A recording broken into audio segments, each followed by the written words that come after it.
कच्ची बस्ती विकास समिति उदर की तड़ी का अध्यक्ष प्रेम जी हो। हमने 40 सालों से संघर्ष करते आए कि हमारे बस्ती को पट्टा मिले, लेकिन आज खुशी की बात ये हुई क्या राजीव जी ने जो एकीकृत महासंघ का गठन किया है, उस गठन के अंदर हम शामिल होकर के जयपुर शहर की कच्ची बस्तियों को सारों को अपने यथास्थान पट्टे दिलवाएंगे।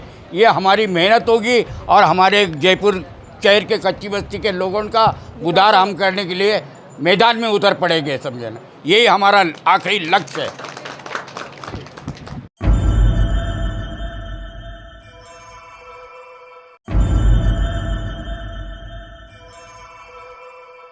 राजस्थान में कमोबेश सभी कच्ची बस्तियां लगभग 40 या 50 वर्ष से पहले से बसी हुई है। बहुत कम कच्ची बस्तियां हैं या बहुत छोटी कच्ची बस्तियां हैं जो हाल ही के 2 या 3 वर्षों में बसी है।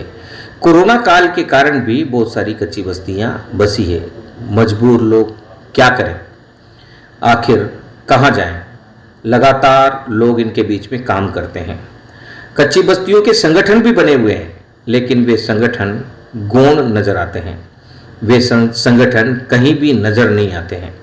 ऐसे में अब एकीकृत कच्ची बस्ती महासंघ के गठन ने एक आशा जगाई है। जी हाँ, राष्ट्रपति पदक से सम्मानित राजेश मीणा के नेतृत्व में अब कच्ची बस्तियों में रहने वाले दीनहीन गरीब और बेसहारा लोगों के लिए एक जुझारू लीडरशिप तैयार हो रहा है। राजेश मीणा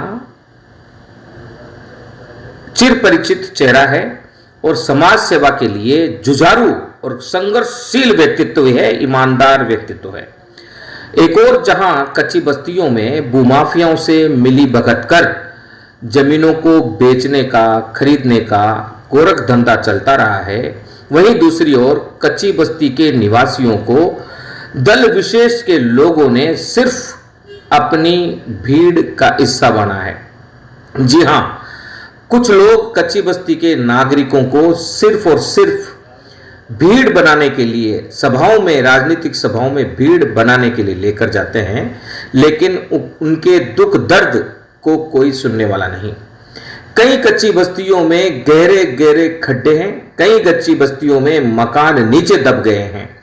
वे नारे जोर से लगाते हैं, लेकिन मदद उतनी जोर से आती नहीं। लिहाजा अब एकीकृत कच्ची बस्ती महासंघ ने एक नई राह इनके सामने रखी है।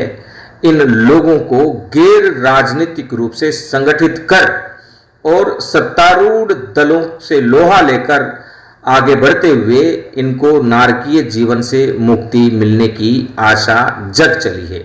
आने वाले समय में हम पूर्ण विश्वास करते हैं कि राजेश मीणा के नेतृत्व में बनी एकीकृत कच्ची बस्ती महासंघ इन्हें न्याय दिलाएगी।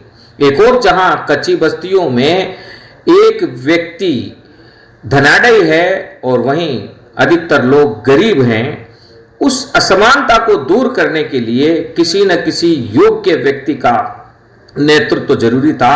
लिहाजा अब कच्ची बस्ती महासंघ का गठन हो गया है।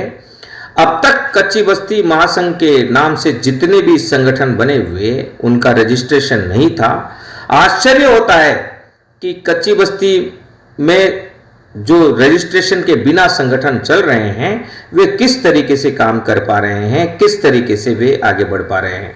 विधिवत तरीके से काम करने के लिए योग्य व्यक्ति, योग्य संगठन होना जरूरी है।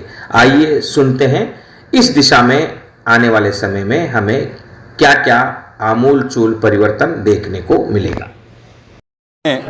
पूरे राजस्थान की सभी कच्ची बस्तियों को मिलाकर एक एकीकृत कच्ची बस्ती का निर्माण किया है, क्योंकि हमने देखा है कि कच्ची बस्ती के लोगों को भीड़ जुटाने के लिए तो उनको यूज में लिया जाता है, लेकिन वोट भी मांगे जाते हैं, वो देते भी हैं, लेकिन उनके विकास के लिए आज तक किसी भी पार्टी ने कोई काम नहीं किया। हम भारतीय जनता पार्टी से आशा करते हैं कि वो कच्ची बस्ती के विकास के लिए तनमन धन से उनकी मदद करें और जो कच्ची बस्तियाँ जहाँ पे बसी हुई है उनको रियायती दर पे पट्टे दे के उनको वहीं पे बसाया जाए और उनके विकास के लिए, चाहे वो सामाजिक विकास हो, चाहे बेरोजगार को रोज़गार दिलाने का कार्य हो, ऐसा कच्ची बस्तियों के लिए किए। क्योंकि कच्ची बस्तियों में मूलभूत सुविधाएं नहीं है, लाइट पानी बिजली की बहुत समस्या है, लोग बेरोजगार घूम रहे हैं, जो कि झोपड़ियों में रह रहे हैं, सर्दी गर्मी बारिश में वो बहुत परेशान रहते हैं।